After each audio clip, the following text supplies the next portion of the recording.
இன்றைய தினம் திருநெல்வேலியில் ஜாகிர் ஹுசேன் என்ற ஓய்வு பெற்ற காவல்துறை அதிகாரி, அவர் தனக்கு உயிருக்கு ஆபத்து ஏற்பட்டுவிடும் என்று காவல்துறை இடத்திலே புகார் அளித்தார். அதற்கு மேல் காவல்துறை எவ்வித நடவடிக்கை எடுக்காத காரணத்தில் வலைதளத்தில் வெளியிட்டார். அவர் வலைதளத்தின் வாயிலாக தனக்கு உயிருக்கு ஆபத்து ஏற்படும் என்று பகிரங்கமாக வெளியிட்டார். முதலமைச்சருடைய கவனத்திற்கு இதை கொண்டு போர் என்று வெளியிட்டார்.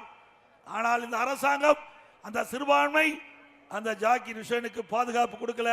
அதனால அவர் தொழுகையை முடித்து வீதியிலே சென்று கொண்டிருந்த போது சில நபர்களால் வெட்டி கொல்லப்பட்டார். இது நடந்த உண்மை. எங்கே சிறுபான்மை மக்களை பாதுகாத்தார் இந்த முதலமைச்சர்? அதுவும் அவர் இந்த அரசுக்கு வேண்டுகோள் விட்டார். தனக்கு உயிருக்கு ஆபத்து ஏற்படும் என்று பகிரங்கமாக வலைதளத்திலே வெளியிட்டார்.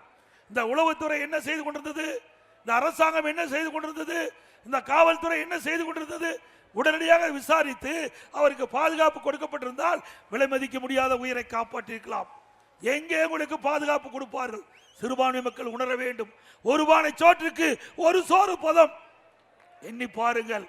இதே அனைத்து இந்திய அண்ணா திராவிட முன்னேற்ற கழக ஆட்சி இருந்தால் கடுமையான நடவடிக்கை எடுத்திருப்போம்.